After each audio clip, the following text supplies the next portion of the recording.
जेव्हा कोण म्हणतोय ना मला त्याच्याबद्दल तर बोलायचं नाही आरोपीबद्दल. हे सगळं घडून जे आणतोय ना तो धन्याचे तोच घडून आणतोय.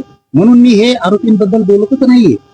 परंतु त्यातून एक गोष्ट लक्षात येते, काल जर परवा किंवा 2-4 दिवसापूर्वी जी काय प्रेस झाली आणि इथं सांगितलं गेलं की माझी जरंगीचे किंवा याला कुणी, ते आता तुला जाहीरपणानं सांगतो, मी थांबलो होतो काही गोष्टीसाठी. तू जामीनच होऊ द्यायचे नसते तर आम्ही वकील उभा केले असते कुठून कथा कर, आम्ही सुद्धा खूप काही गोष्टी करू शकलो असतो. पण तो ते बोलायला लागला ना, त्याला आता ते आरोप जे करणार आहे त्या आरोप त्याला सिद्ध सुद्धा करावं लागणार आहे.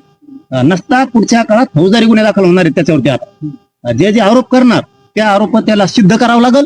जो कोणचा आरोप करील त्याचा नसता त्याने सिद्ध जर नाही केला ना पुराव्यासहित आरोप केलेला तर फौजदारी गुन्हे दाखल होणार आहे. त्याला आता सुट्टी नाही म्हणजे. आणि धन्याला तर नाहीच.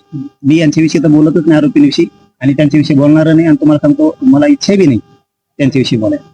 धन्या गब्बसतच नाहीये. बरळीचं खरकट गब्बासाला तयार नाही. ते राहून राहून राहून राहून पुन्हा ते उचकीत आहे हे असले प्रकरण. आता इतकं भारी आलंय ना, काय म्हणतात ना त्याला, जुनी एक काहीतरी म्हणे, आता चुहा पाडखिनी छाया. धन्या आता उंट पहाडाच्या खाली आलाय. आता चिव्हा पहाडाच्या खाली आलाय. त्याचं कारण असं आहे की आरोपी जो करणार आहे, घातपात घडून आणणार आहे, कट रचणार आहे, त्याचं नाव नाही घेत ते. उलट त्याला सारखं सारखं मीडियात बोलायला लावते. याचा अर्थ जे आरोपी आहेत ना, बघ सांगणार आहेत तुम्ही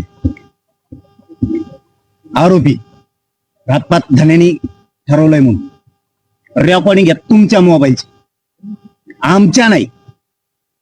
सगळ्या गोष्टी त्या तुमच्या.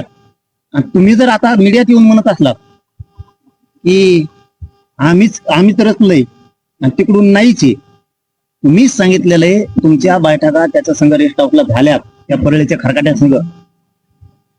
आणि आता अशी योग्य वेळ आली की आरोपीच जर म्हणतोय नार्को टेस्ट करा तर तपास यंत्रणेनं ते अर्ज आता कोर्टापुढे ठेवला पाहिजे, त्याला मंजुरी घेतली पाहिजे, त्याची अंमलबजावणी केली पाहिजे. आणि त्या तीनही आरोपीची नार्को टेस्ट आता तपास यंत्रणेने मागायला पाहिजे. आणि त्या परळीच्या खरकाट्याची धन्याची पण आणि माझी पण, एकूण 5 जणांची होणं गरजेचं आहे आता. कारण आरोपी म्हणतोय, एक आरोपी जर नाही म्हणला ना नार्को टेस्टला तर नाही करता येत. आता आरोपीच म्हणतोय म्हणल्यावर किती भारी झाला.